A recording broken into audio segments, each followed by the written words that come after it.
Who here likes a good story about a bridge? Hello, this is a field in Cambridgeshire. It's known as Barnack Hills and Holes, and indeed the land here is both hilly and holy, so the name checks out. The reason it's like this is because a long time ago, I don't know, in the 1300s or something, the land here was extensively quarried for what became known as Barnack Stone, an excellent material for builders to build buildings. Some of that Barnack Stone made its way 10 miles or so up the River Welland via barge to the tiny village of Crowland, where it was used to construct this rather intriguing three-way bridge. Now, you may have noticed this bridge doesn't bridge you over anything, and yep, that seems to be the case. So why is it here, and what's the point? Known as the Holy Trinity Bridge, it was built in the mid to late 1300s by monks who lived but a stone's throw away at Crowland Abbey. At the time, they were just building a new bridge to replace a wooden structure that had no doubt started to fall apart. What they perhaps didn't realise is that they were creating, I think, the only bridge of its type in the country, and one that would last for well over 650 years.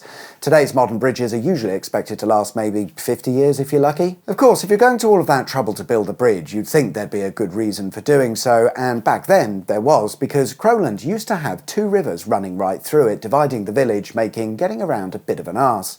It's difficult to imagine how things would have looked because the village has changed significantly over the years, but some crudely drawn coloured lines on Google Maps will hopefully explain things. What we've got, or had, is the River Welland running through the village. That's right, the same one used to transport all of that Barnack Stone, but we've also got what was known as Cat's Water, a tributary to the River Welland, and these two rivers meet at an interchange, is that the term for rivers? I don't know, but the two rivers meet in the centre of Crowland, and someone thought it would be a good idea to build a village around this river junction. And that's a bit stupid when you think about it, because the land is divided up into sections because of the rivers, but it is what it is, and to make best of the situation, a bridge was built spanning the river junction, but being a three-way junction, it required a three-way bridge. Sure, you could build multiple and simpler bridges, but that was likely to have costed more and would have taken just as much time to build, if not more, so the elaborate Holy Trinity Bridge was created. Now that's fine and all, but what's actually happened to the river? Yes, it's fair to say the bridge looks a tad out of place nowadays, what with there being no rivers, and whilst it might be tempting to blame the motor vehicle and modern day roads, the river was sort of moved in the 17th century, long before such things came about, and what they did was quite amazing. The amazing thing that they did was to drain the water from thousands of acres of land that was previously a silty, peaty, watery marshland, with most of the towns in the area built on islands.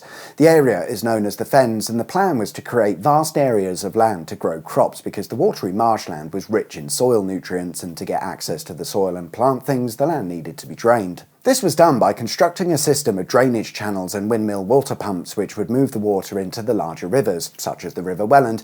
However, the Welland in its original form was no good. It wasn't deep enough or large enough to move the desired amount of water, so in certain parts the River Welland was reconstructed and diverted along a new route. One such certain part was at the village of Crowland.